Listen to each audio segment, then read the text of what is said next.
Hey everyone, welcome back to part two of today's class. We are still suffering our little technical glitch. So we've done our first part of our class today, and now Tony and I did do some tech checking last week, but anyway, whatever we looked wasn't the problem, obviously. So we shall continue today. So we had been talking a little bit about Kristen Wiig's chart, looking back at transits and progressions from 2010, 2011. And here is the progress chart that we didn't get to see. So here it is. So 2010 and into 2011, we've got that progressed sun having gone over Venus. We can see the new moon phase kicking in here and the very dramatic transits that were happening, which I can draw in now. The Pluto, transiting Pluto square natal Pluto. And we know because natal Pluto is conjunct a personal planet, that's going to be a little bit more dramatic, but also squaring the Venus at the same time. And for those of you who remember, who were involved in tracking astrology back then, in 2010 and 2011, we had Uranus in early Aries. So lots of outer planet activity pushing on that Venus-Pluto conjunction in the natal chart, plus the progressed sun coming in. And we get this sort of creative vehicle that is very feminine in its theme, in its content, in its tone. That was very impactful. That's what we see. What does power and Pluto mean? It can mean impact. It can mean something being wildly successful, or it can mean something involving much larger sums of money. And we were talking a little bit about how this can indicate the potential for great reward, but having to face great risk along the way. Making a movie is sometimes it probably feels a little bit like a roll of the dice, because from concept to actual getting a film in cinemas or being aired, there's so much research and investment that needs to come in, and it can take a little bit of time for that to all happen. So that's our first example for today, but we will carry on and continue moving through our class.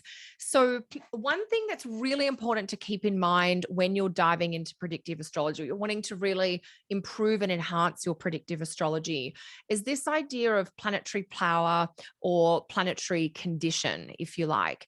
And we're going to focus on this just in the context of a planet's placement in a sign today, but it is something that if you can bring in is going to give you that extra little bit of magic to your predictive astrology. And I wanted to talk a little bit about and share some language around what to say when, or what happens when a planet progresses into a place where it has some extra strength or vitality. And technically, we know this as when a planet progresses into the sign of its rulership or exaltation, or when it progresses into a sign where it might have triplicity strength, or when it's in a part of a sign, but it goes into that part of the sign where it has its term zone or its term placement. And then what happens, or what do we say when we see a planet progressing into the sign of its detriment or its fall, which can be technically challenging or sometimes limiting for a planet in a chart, technically speaking.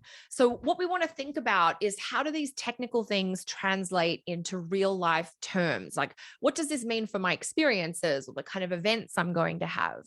And we need to think about this in the context of the topics that a planet is responsible for. So we were all talking before class today a little bit about Mars, and how Mars is connected to, of course, the signs of Aries and Scorpio. And so the topics that Mars would be involved with in your chart would be the topics of the house that Mars is in, plus the topics of the houses where you have Aries and Scorpio. And you can run that process for all the planets. So Venus would be the Taurus and Libra houses, and so on and so forth. So one thing it's interesting to note is that there are more places that a planet can progress into that will boost or enhance their vitality or their strength or their function. And there's a couple of places that a planet can move into that can put them into that unstable, inconsistent space of a planet that's in detriment or in fall. So I wanted you to first be thinking about this if you're not already clued to do this. And then I want you to, I wanted to add into the vocabulary of what you might use with this. So one way we can think about, so we're talking about planetary power by sign, or the strength of a planet by sign, in the context of progressions. And then in a few moments, we're going to talk about this in the context of transits. So when we're thinking about this in the context of secondary progressions, what I want you to think about is a planet having access to more or less resources to help it do its thing.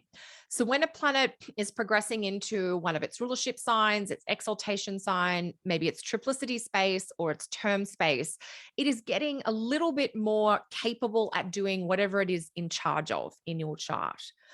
If a planet is progressing into one of its detriment or fall signs, it is losing some of its resources, if you like, or it might find itself in an unfamiliar place where the skills or talents that it's known for are not conducive to the environment that it's in.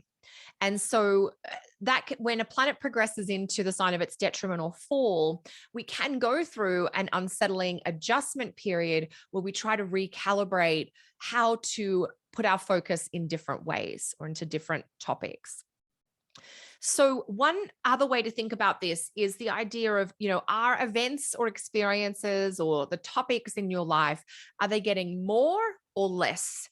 Are they getting, and we've got a column that would kind of go with a planet that might have moved into detriment or fall. That would be the left-hand column as I'm looking at the column near the blue stripe, or a column for planets that are moving into rulership or exaltation or triplicity or term space. And you might find many of these words relate. You might find just some of them do. But let's go through this to a certain degree in more detail. So if a planet is moving into the sign of its detriment or fall, it might indicate that topics or certain parts of your life are becoming a little bit more disorganized. They might be inconsistent or less balanced. So they might have been really manageable or consistent, and now they're going into this unbalanced or kind of this extreme way. When a planet progresses into the sign of its detriment or fall, we get this out of the ordinary quality coming through. It's not always a negative. It just is going to mean maybe contrary to what is accepted or typically experienced around those topics or those areas of life. It might be that that topic becomes less of a focus. It might be that when a planet progresses into the sign of its detriment or fall, it indicates a topic that kind of gets a little bit ignored or neglected, like your area, your interest or your attention is going elsewhere. It might show when a planet progresses into its detriment or fall, it might show that you experience some detours or delays around particular areas of life. It might describe a feeling of being stagnant or stuck around certain topics. And if that's the case, that can sometimes mean we've got to put a little bit more effort in to get things going, because the planet on its own is not fully going to be able to bring forward its potential. One of the things I see the most is these bottom two, this idea of dispersal or release, that we sometimes give away or step away from things that we have been building around the topics of that planet. It can also show that the topics of the planet that has gone into its detriment or fall placement are now more changeable or in flux, or you're more open to variety. You might have had some real consistent routines, and now there's a little bit more, maybe even curiosity of, well, if we're going to do things differently, or if nothing's like what it was before, there's like an anything's possible. And yeah, we might not go in the most direct way, but we're going to explore and experiment more than we would have otherwise. So hopefully those concepts are clear in terms of how you could apply them to the technique. Let's flesh out when planets go into one of those four, we might say, improvement places or zones. So if you have a progressed planet that goes into a sign that it rules, that it is exalted in, that it has some triplicity strength in, or that it's gone into the part of the zodiac sign where it has the term strength, we're going to get this stabilizing quality coming through. Things kind of smooth out or become more consistent. We are looking to take more care of those topics. It's like they become more of a priority, or we're now focused on them a little bit better. It might be that you can start accumulating and building and growing around the topics of that planet. so that can be a really productive way or productive time for the topics of that planet that has progressed into these kind of good or vitalizing places. This can generally describe you finding your way to more fulfilling or satisfying experiences. Now, keep in mind, when a planet progresses into one of the vitalizing places, that rulership, exaltation, triplicity, or term zone, we might have to do a little bit of cleanup in terms of things that have been a bit disorganized or messy or chaotic around those topics in the past. But once we settle into this change of state for this planet, we're going to get more useful things coming forward. And that definition of useful is usually defined by the chart itself. So it can be a personal thing, it can be an intrinsic thing. But if you're struggling with words to, get out of this looks challenging or this looks really good and helpful, hopefully this keyword list is going to take you towards that. And we're going to look at an example shortly that shows a little bit of this in play in a variety of settings. So we've talked a little bit there about a progressed planet because, wherever it starts in your natal chart, it can progress into and out of different signs. What I want to talk next about is how the natal condition of a planet by sign can affect the transit experiences or outcomes. And we saw this a little bit in the Kristen Wiig example, where having Venus in one of her home signs is a clue that when that planet gets transited by Uranus or Pluto or what have you, Saturn, we're going to get some sort of quote unquote good outcomes or satisfying objectives kind of fulfilled as we go through the transit. Doesn't mean it's all sunshine and roses, but it does mean we're generally on a trajectory of building something or contributing something or creating something that is going to have some sort of sustaining, stabilizing impact for us into the future. So a natal planet that is in its rulership or exaltation or the triplicity or terms, if you're working with those, will respond very differently to a big transit than a natal planet that's in detriment or in fall. Now, I want to be really careful when we're talking about rulership and exaltation and detriment and fall, that we don't slip into this sort of good or bad, that it's either one or the other. I think it's really important to say that you might talk about a planet feeling really vital and kind of fresh and ready to go versus a planet that has to put a fair amount of effort in to get anything done. We've all had those experiences where we sometimes wake up on a Monday morning and we're well rested and we feel so ready to tackle the week. We're so much more productive. And there are other times when you wake up on a Monday morning and you feel a bit under the weather, or you're not fully past the weekend, but now you've got other things to do.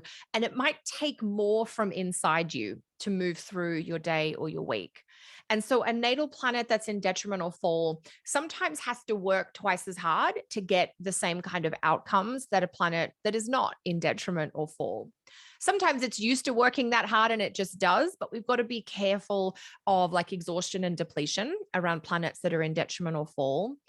And some of the other ways to think about planets that are in detriment or fall is this idea of them sort of being countercultural or going against the grain, whether it's seeing beauty in things that are often overlooked, whether it's finding ways to be efficient in unorthodox systems or mannerisms. There are very useful things that a planet in detriment or fall can do. They certainly, particularly when Mars is in detriment or fall, there's a lot of advocacy that we see coming forward from an activism perspective, being aware of systemic weaknesses or injustices and wanting to act on behalf of those or people that are represented or affected by those systemic injustices, we might say. So a natal planet in detriment or fall is going to have some skills that are maybe atypical to the planet, or have a skill that is a little bit like on the fringe in society, but still has a valuable contribution and role to make. So that's something just to keep in mind here.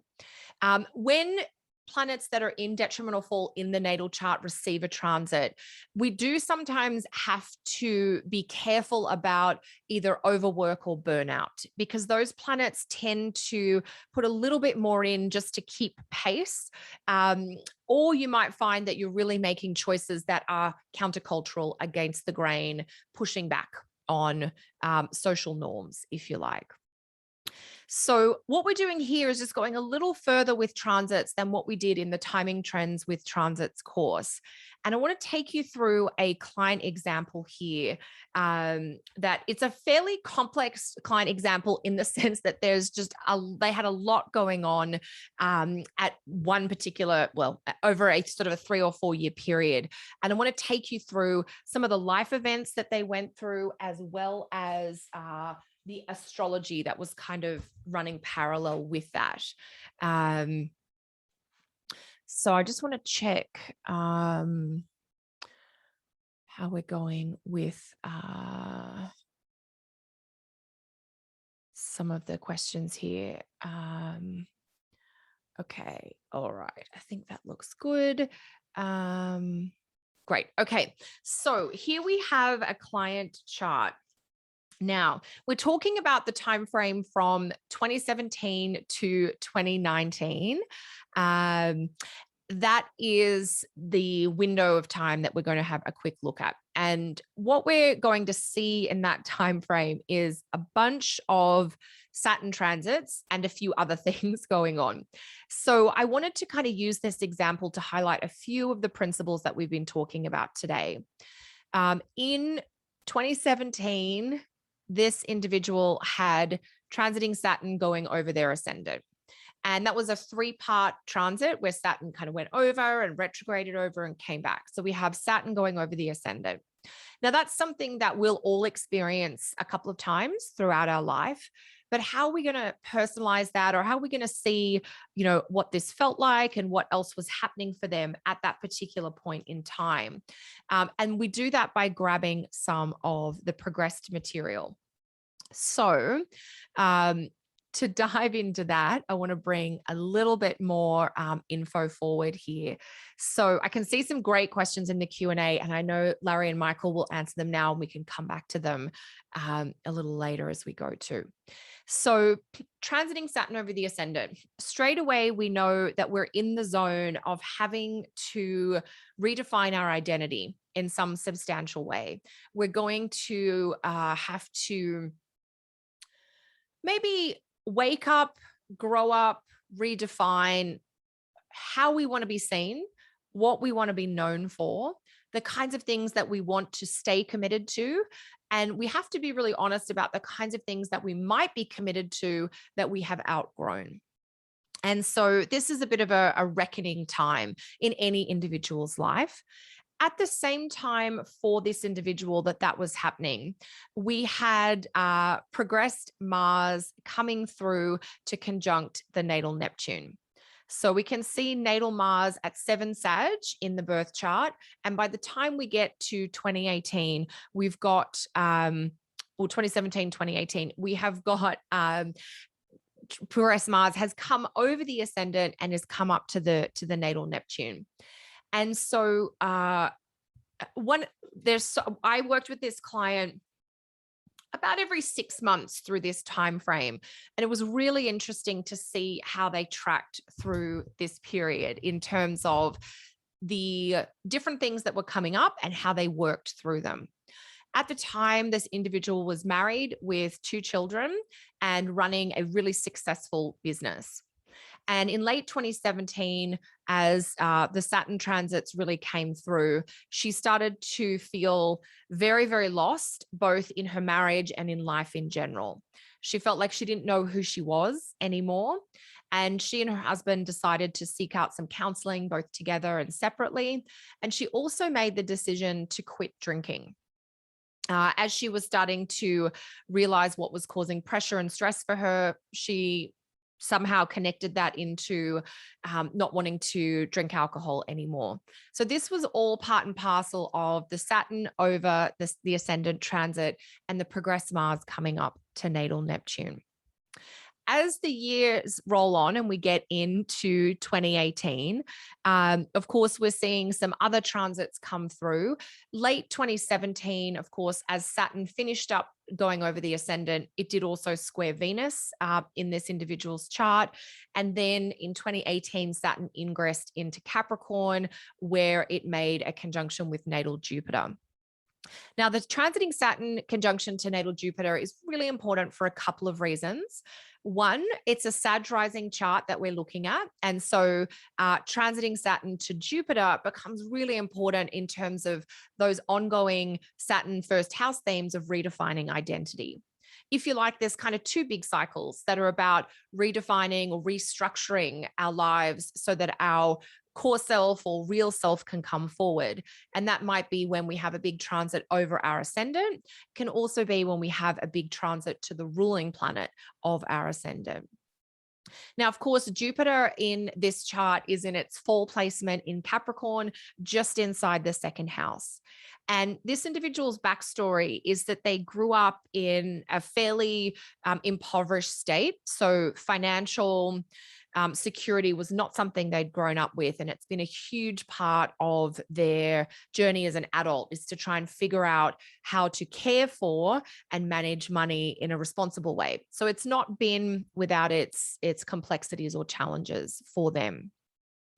So we cross into 2018, the Saturn Venus transit happens, the Saturn ascendant is winding down, and now we have Saturn come to Jupiter. And when we connect in 2018, about the spring of 2018, she and her husband have decided to separate and are now living apart. And that brings in this cycle around having to, so Saturn has moved off the ascendant and is now on Jupiter in the second. The progressed Mars is still going over natal Neptune because that lasts for about 18 months. That started officially in March of 2017 and didn't end until September of 2018. So it does take Mars about 18 months to 2 years just to go through one whole degree in the zodiac. So we have progressed Mars still sitting on natal Neptune here. And now Saturn's in the second, the decision has been made to separate from the marriage. And that kicks up, as many of you who have either navigated a separation, a divorce, or gone through a breakup, or counseled people who have, that there's a huge amount of money stuff that goes with that. Who's going to be responsible for what? What are we doing about where we used to live as a family? How are we paying for expenses relating to the children? In the marriage, this individual was the higher income earner. So there was a level of responsibility that they had to their spouse as well. Now, so that's going on. Saturn over Jupiter, looking to take responsibility to, sometimes it's like fixing or working through the fault lines from the past. You know, what hasn't been great in the past that we need to do better, or do better for ourselves, if you like, going forward. In 2018, the other big thing that starts for this individual is that transiting Pluto comes to begin squaring the midheaven IC axis. So we've got Pluto square the midheaven IC. So that kicks in, and that's going to be in play in 2018 and 2019. So in 2018, we now have Saturn in the second, doing its thing over Jupiter. We've got Pluto squaring the midheaven and the IC, and we still have that progressed Mars on natal Neptune. And here we deal with some much more difficult things to do with the money. Particularly, it's very much 2018 for this individual was very much the money separation in regards to the changing relationship status. So the marriage separating and having to kind of split the family finances there. And that caused a huge amount of stress, put a lot of pressure on her income and her business's cash flow. And she just had to navigate her way through it. But as often happens in our lives, in that 2018 period, she also met her new partner, her new romantic partner, who she has gone on to form a relationship with. And so we see this kind of transitioning out of the old into the new. At the time, the progressed first quarter moon phase was in play. So let me switch this up. This was what I mean by this is a little bit more of a complex chart, just because there's so much happening at once. So there's the list of all the transits that were going on 2017, 2018, and into 2019.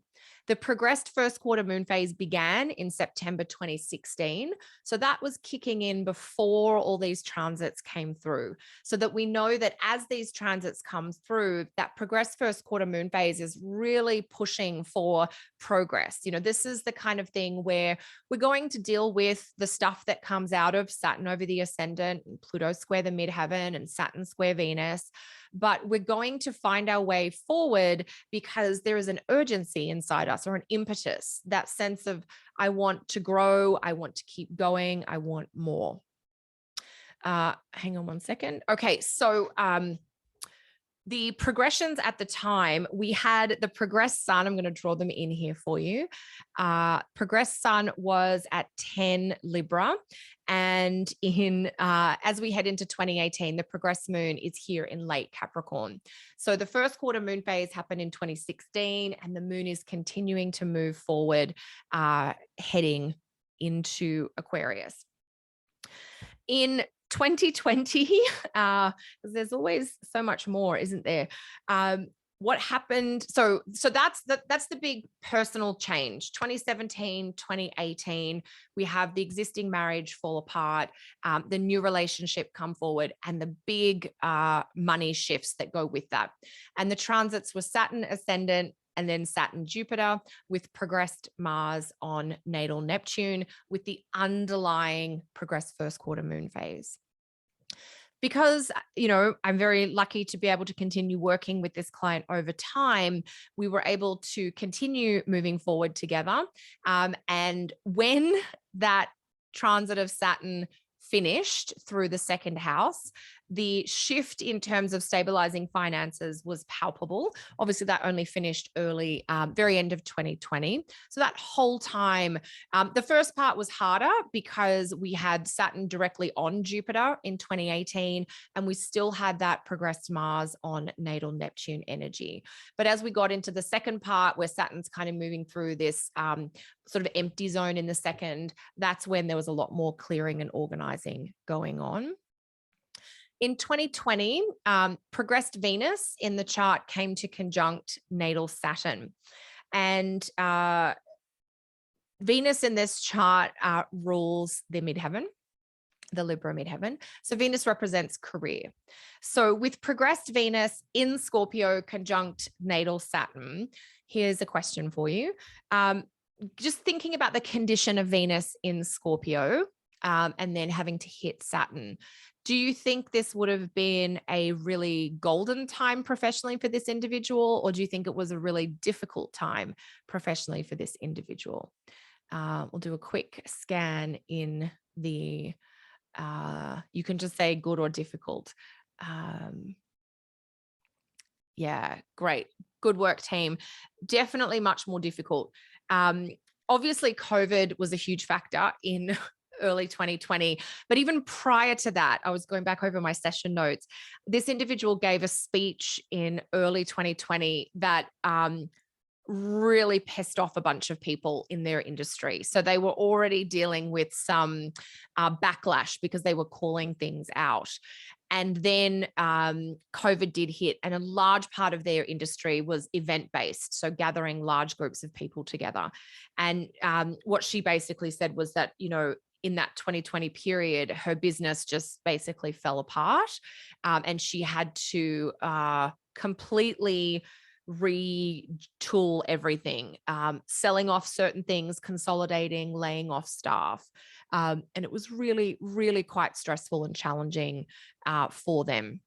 Transit-wise, during that period, by then we are seeing the South Node coming through Sag in the first house. So that sense of a lot going out into the world, so it's more of a releasing rather than pulling in as we went through there.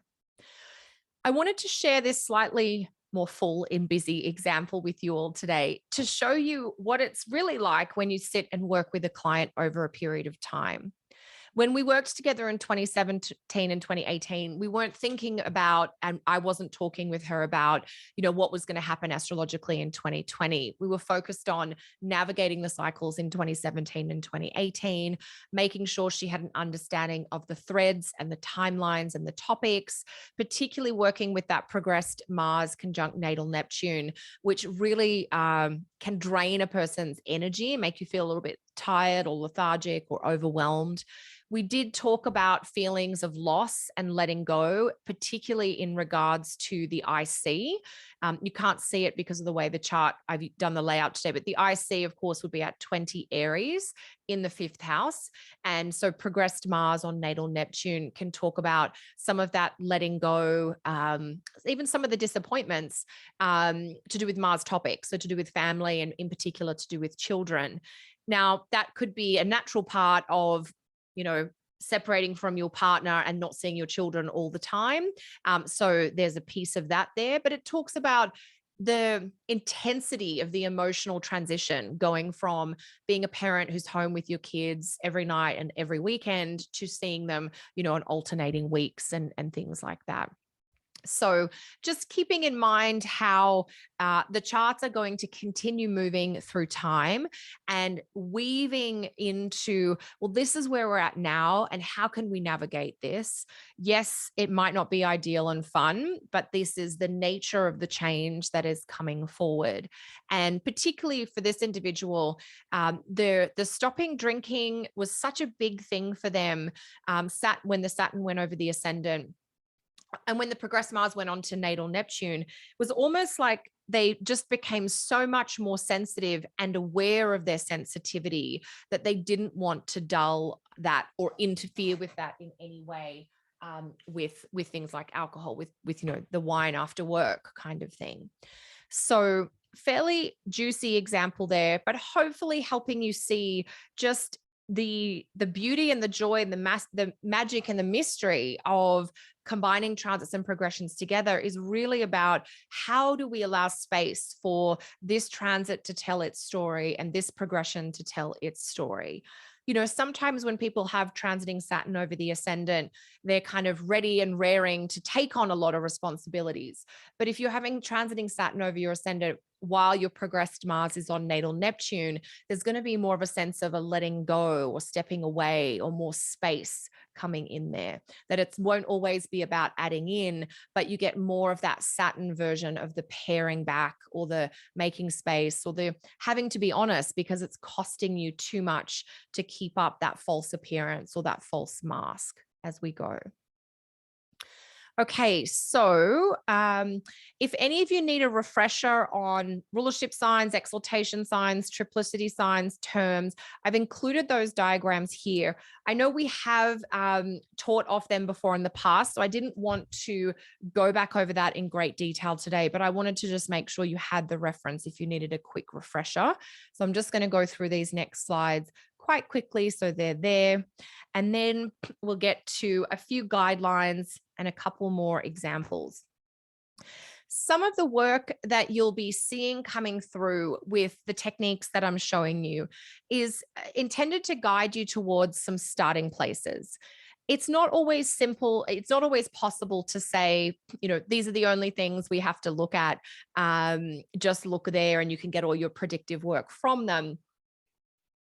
But there are some clues as to, oh, this might be interesting if there's something going on timing wise here or there. So for instance, in terms of what to prioritize or what to start with, it can be really helpful to have a look around the chart and see if there are any planets that, well, we will each have a planet that rules the ascendant and a planet that rules the midheaven. Sometimes it's the same planet, but most often not.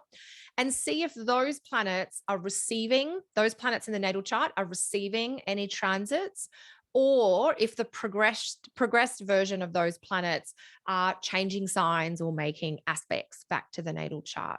That can be a little bit of a check this first, because if something's going on there, it'll be really significant kind of pointer. Keep in mind, in general, though, progressed planets or angles changing signs, always going to be important. Even if we don't have a big change to the dignity system, just the fact that they're changing signs is always a big shift internally. Progressed planets aspecting the natal chart. So as you know, we work primarily with the visible or traditional planets by progression. So that's the Sun, Moon, Mercury, Venus, Mars, Jupiter, and Saturn. So if they're making any aspects back to natal planets or angles, that's going to be hugely important. Transits from the outer planets and Saturn to the visible planets in the natal chart, they definitely want to be included. I always love to include transits from Jupiter, especially if Jupiter is making a conjunction to something in the natal chart. So if you've got any planets in the latter part of Aquarius or planets in Pisces or even early Aries, over the next 12 months, you'll get a Jupiter transit there, which will feed into this sort of helpful, hopeful energy with your timing work.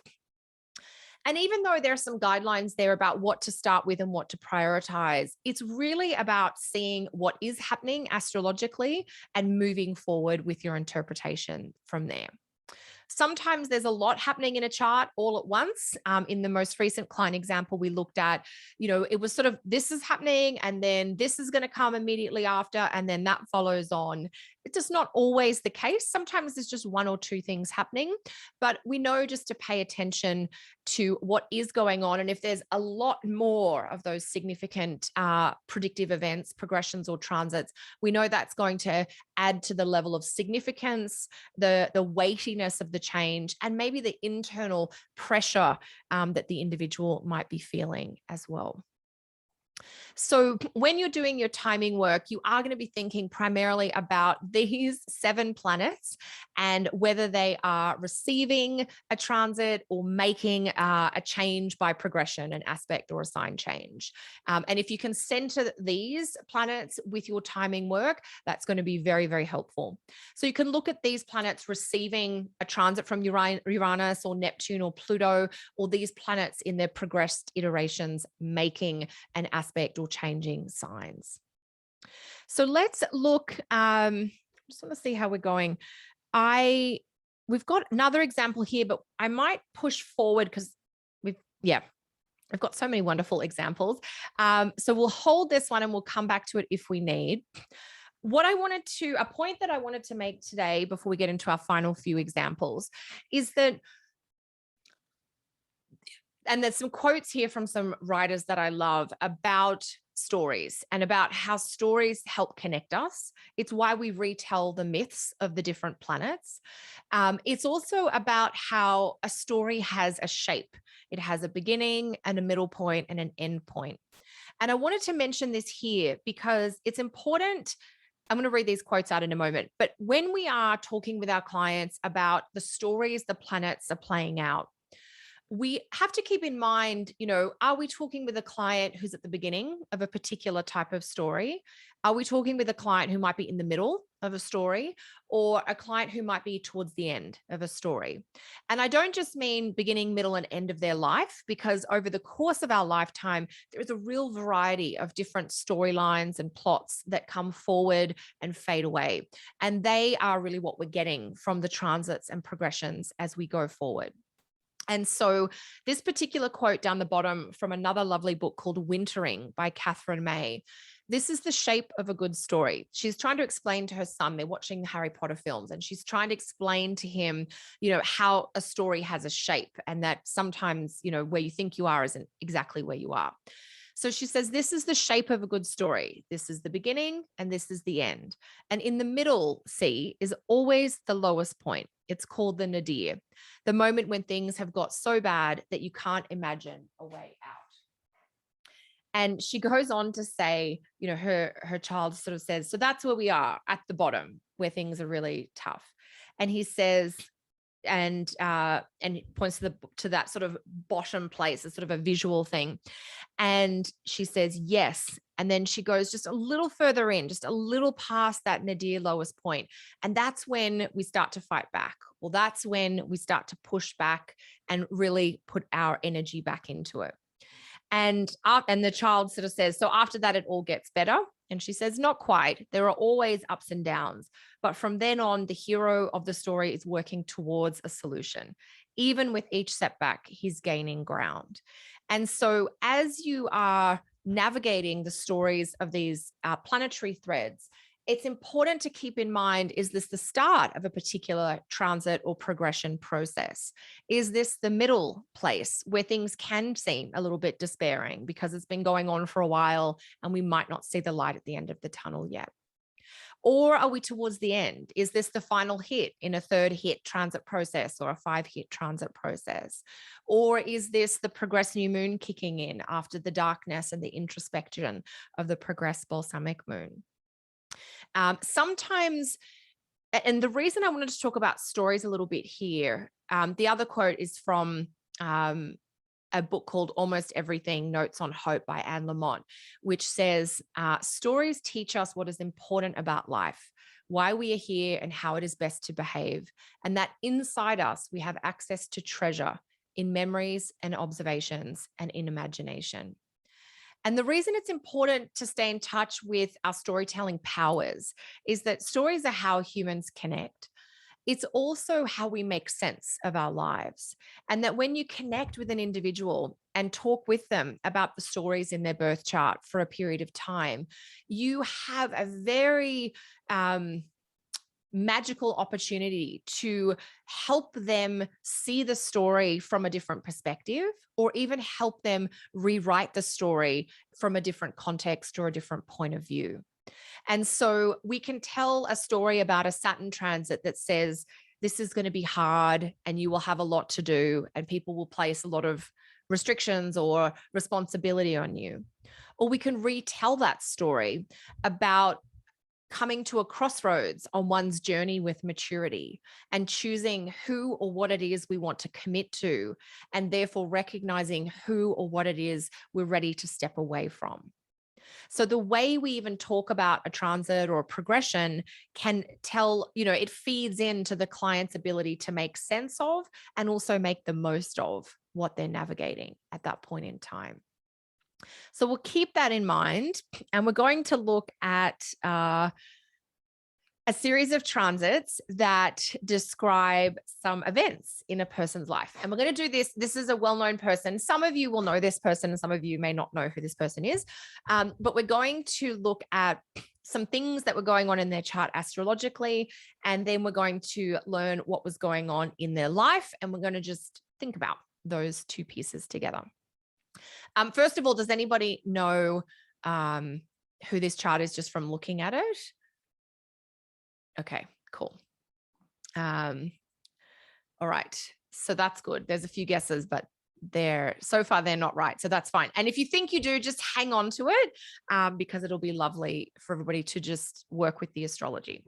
So this is a more current timeline. Oh my gosh, things are so small. 2018, 2019, 2020. It's a little bit more recent. Okay. So what we're going to look at, well, you can see this person has a lot of planets in Libra.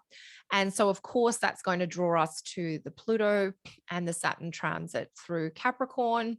So just see if I can find the larger print version of this individual's chart. Here we go. So starting in 2018, but really kicking in 2019, we had Pluto doing quite a few things. Look at this very tight Mars, Sun, Moon conjunction, 21 degrees of Libra. And then the ascendant so close there at 23. So technically, based on the Pluto transit pieces, we had Pluto to the Sun, Moon, and Mars was 2018 and 2019. And then Pluto squaring the ascendant descendant was primarily 2019 and into a little bit of 2020. So we've got the 2 degrees are what's different there. So I always look for the exact hits. So transiting Pluto exactly at 21 cap, that was in early 2018 and off and on through 2019. And then Pluto exactly at 23 cap is early 2019 and off and on through 2020. So that's quite a lot of Pluto transits in a short space of time. quite a lot, quite a lot. And so what we want to do is to think about all the different kinds of things that might have been going on for this individual at that point in time. We know that Mars represents relationships because Mars rules the 7th house here. We've got the sun and moon very tight together here, the sextile being the sun, and Pluto impacting all of those planets in a short space of time. The moon also rules the midheaven in this chart. So we have Pluto hitting off 2 planets that rule angles, the moon to the midheaven, ruling the midheaven, and Mars ruling the descendant, plus the sextile. So that's always some other clues about how important might these transits be. At the same time, we had the progressed sun come to natal Neptune, and we had progressed Venus come to the natal north node. So we have a couple of significant progressions here. So the sun to Neptune can speak to this idea of letting go, of not holding on. Sometimes this is about surrender, if you like, and it's also about compassion. It can be about compassion for self or about compassion for others. And Venus on the north node, think of the north node so a progressed Venus had come to the natal north node. And I'll show you the progress chart here on the next wheel. There we go. So here we go. So these are the progressions for 2018. And we can see that shortly thereafter, that progressed sun is going to come to sit on the natal Neptune. And we can see Venus there is coming to the north node. Now, Venus doing anything by progression is important. This is a Libra rising chart. And in fact, this chart has most of its placements in Libra in a Venus ruled sign. So Venus on the north node is going to amplify. It's like a hunger, an insatiable hunger. I want more. This Venus on the north node is saying, I want more. I want to learn more about myself, my identity. I want more Venus things in my life: beauty, love, enjoyment, pleasure, etc. And the sun on Neptune. We can also see the progressed moon phase. We are just coming into the full phase. We're not quite there yet, but we're getting there. So it's a big, bright, progressed moon coming through. Yeah, I think that's all the data that we want to share.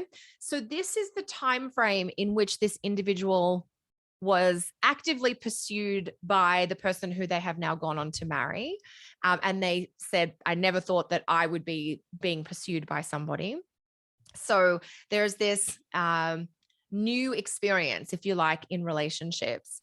And in this time frame, 2018, 2019, this person met their partner and got engaged, and shortly thereafter in 2020, because we really have a 3-year time frame here, they also got married. So it was a very intense, kind of relatively short meet, get engaged, get married, 2019, 2020.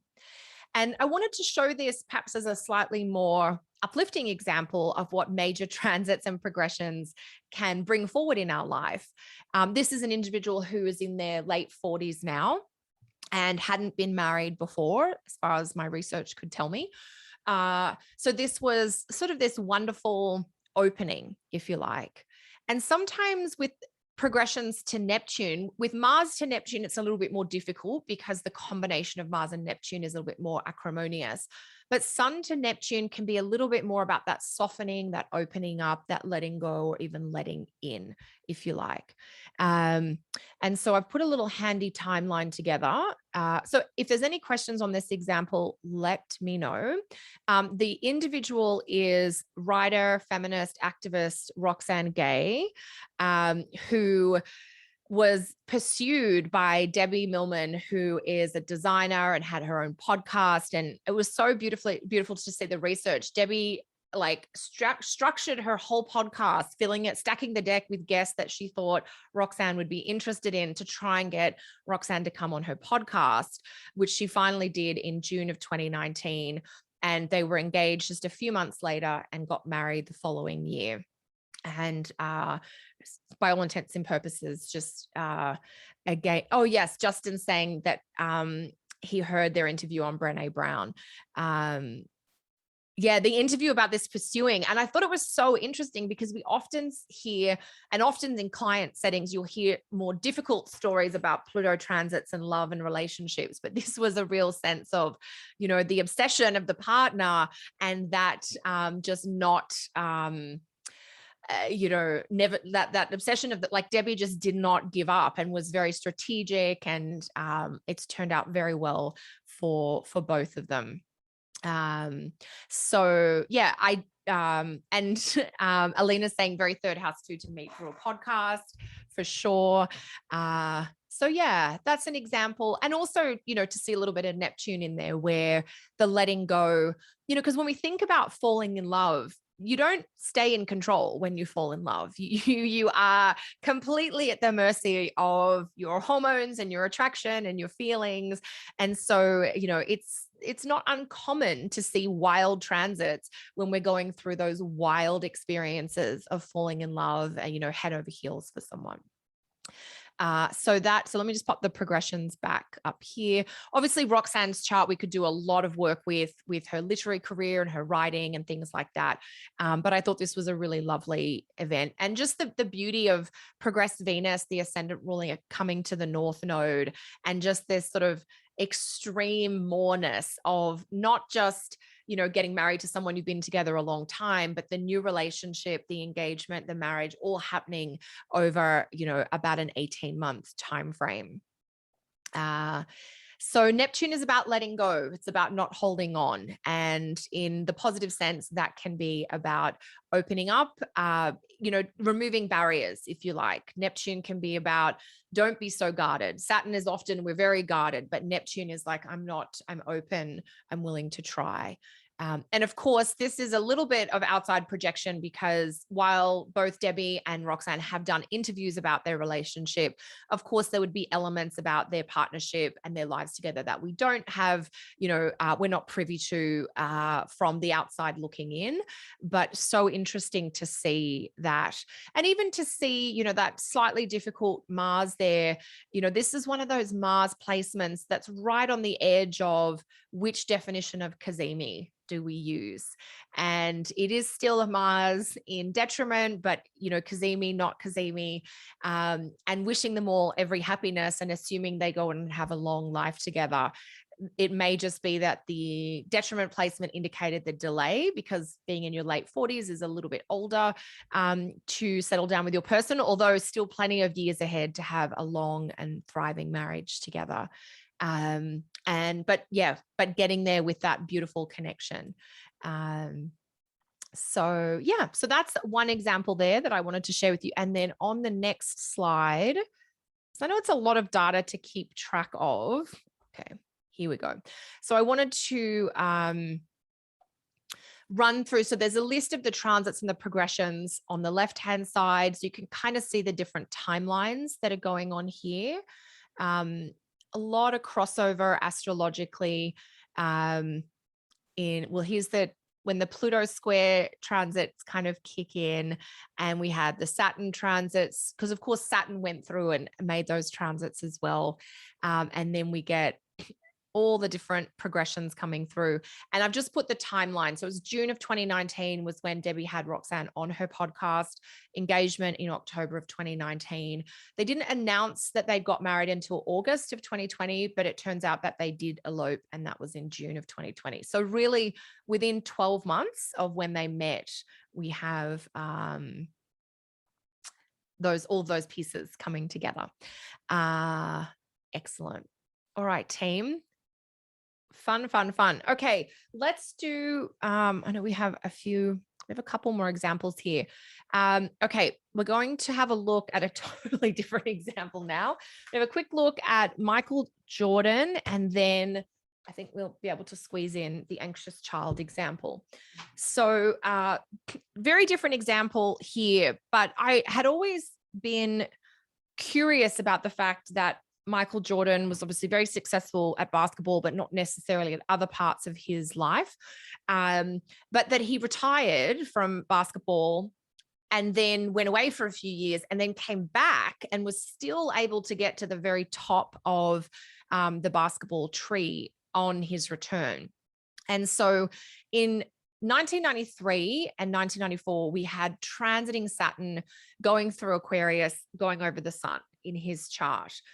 That's a big transit, as you can imagine. So to get a sense of which way that might go for him, we take a look at some of the progressions at the same time. And so we have transiting Saturn is on the sun. That's the transit we started with. And then what else is going on in the progress chart? And there are a few things, but the two that caught my mind is that the progressed sun is at the very end of Pisces, and the progressed moon is in the waning phase. We're kind of in the late third quarter phase here, where the progressed moon is coming to the south node, but also losing light here. So in 1993, October 93, that's when he officially retired for the first time from basketball. He just had, I guess, lost his motivation, lost his enthusiasm. His father had also passed away 3 months prior. So while this transit was going on, one of the events that he experienced was that his father was murdered. It wasn't just like he died from an illness. So obviously very shocking event. And we can see some of that in, some of the 8th house themes, although not necessarily that all of us would have such a dramatic loss of father. But processing and grieving, and this sense of needing to stop or still or slow down. And we get that not just from the Saturn on the sun transit, but from the progressed sun being at the very end of Pisces, which is in fact the very end of the zodiac. And so there is this underlying theme of endings or release or letting go when we have a planet at the very tail end of Pisces. And he has a few years off before he returns to basketball. By the time he returns to basketball, that progressed sun has come into Aries, which brings it out of that kind of endings place and into, of course, a place of beginnings, but also exaltation. The progressed sun coming into Aries, the sign of its exaltation, we regather our strength or our talent or our motivation or our resources. Yes, Monique is pointing out that in this example, as we're looking at it, the progressed sun is at the tail end of Pisces, where we do have one of the more difficult fixed stars, 28, 29 Pisces, which can certainly contribute to some of those more extremely uncomfortable experiences or times in our lives. And we're going to talk a lot more about fixed stars next week, but this is a good little setup for that. So the idea here of how do we kind of phrase the Sun Saturn transit so remembering we started with, okay, transiting Saturn on the sun, what's going on in the progress chart, because sometimes transiting Saturn on the sun is you're ready for a promotion, or it's time to get married, or you're taking on some kind of responsibility or commitment. But in this case, it was very much about letting go or stepping away. And we look at the progress sun in late Pisces, whether we stay stepped away forever, we do need to step away for now. So the progress sun late in Pisces plus the moon phase getting late in its cycle. So just a very simple example there, but again, bringing the two transits and progressions together. And the final example here is to do with an anxious child. Here we go, which has, and this is a real life client example. Let me move this out of the way. And so if we have any questions on this, we can certainly talk about it. So this parent we'd had a call together, and the parent is a longtime client. And my personal boundaries with working with children's charts is that I'm happy to talk to the parent about the child's chart until the child is 18, at which point then I would prefer to talk to the child directly. That's my personal kind of framework. You can do things differently yourself, but it's sometimes good to have a think about how you will handle that.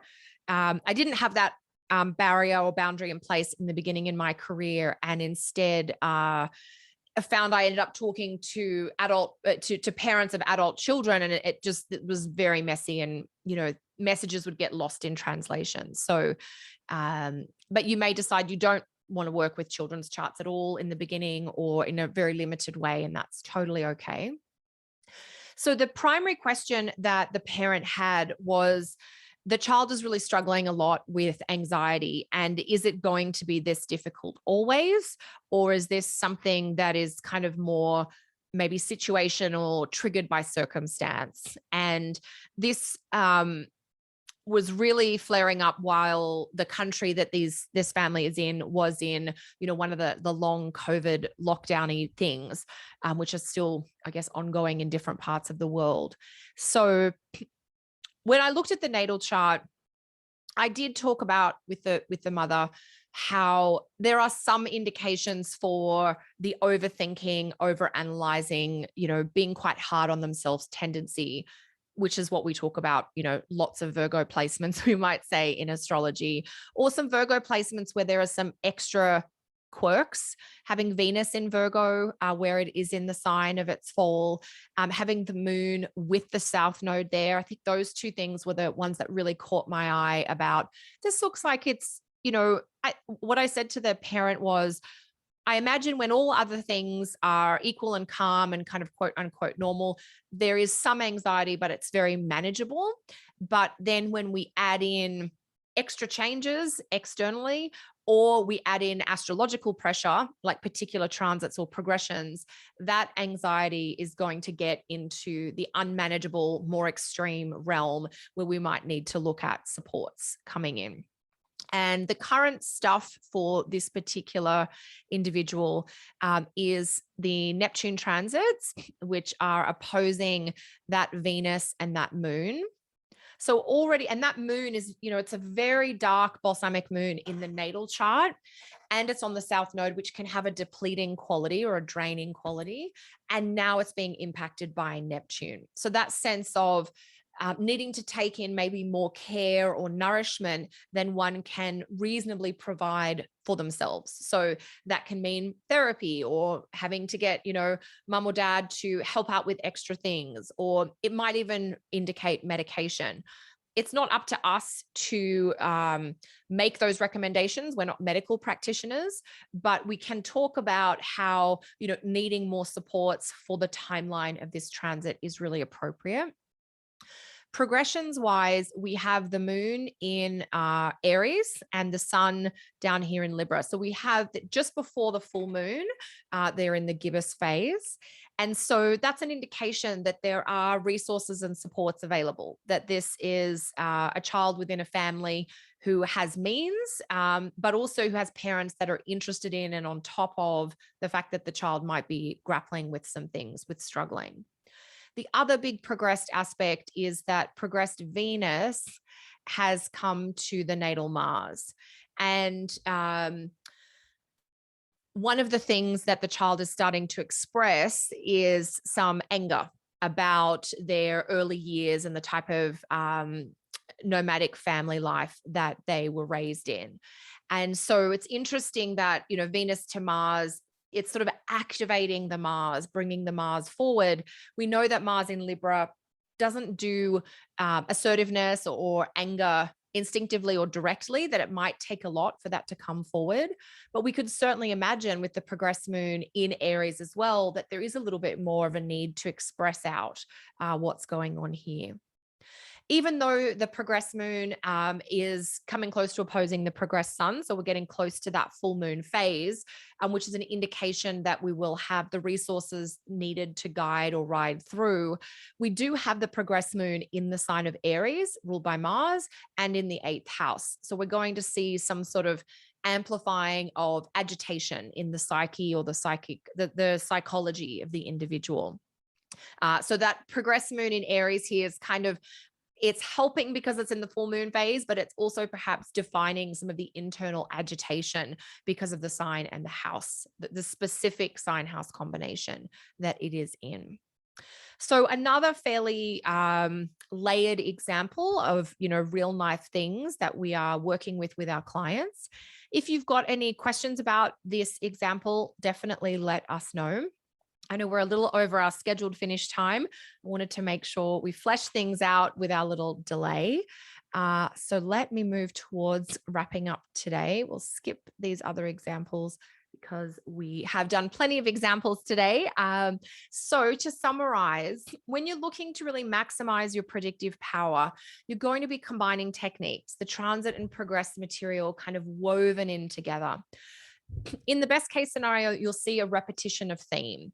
You'll see that worry or overwhelm of Neptune, as we just did in the recent example, with this quality of internal agitation, if you like, with that progress moon in the 8th house.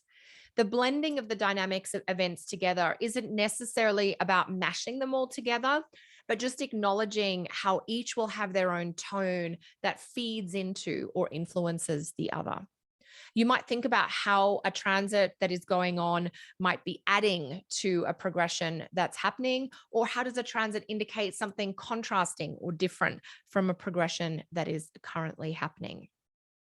The final quote that I want to finish with today is another one by Anne Lamott, which is that curiosity is one way that we know our souls are functioning. So when we stay curious, when we're in the predictive space, we're staying in touch with our soul zone, our inner zone. But when we can encourage that curiosity within our clients, we're also helping them stay in touch with their deeper inner soul zone. And so with that note, we'll wrap up there for today. If there's any questions that we should address before we finish, definitely let me know. I know we're getting into some very rich examples as we go deeper, and hopefully this is showing you the real power of predictive astrology. Okay, so anything from Michael or Larry that I should clarify? Fantastic. All looks good. So a final reminder that we do have our Q&A sessions on Thursday. So November 11th, 12 p.m. or 6 p.m. Eastern. Double check your clocks because everything did change last weekend. But if you showed up here today on time, you should be right. There'll be no more time changes after today. I don't think. I think we're good now. Who knows? Who knows? But I think we're good. So thank you all for coming today. I'm going to do a quick scroll through the Q&A. I just want to make sure if there's anything that I should add to. Okay, I think that a lot of the questions are about moon phases, which I can see were handily handled by Larry and Michael. All right, team, thank you so much. I'm glad some comments about the examples today being helpful and valuable. So I'm really glad. Sometimes we go for short and sweet examples with teaching, but I thought at this level, you're all ready for a little bit more complexity. So I look forward to seeing you all on Thursday for Q&A and then again next week for class. I see you there, Tony.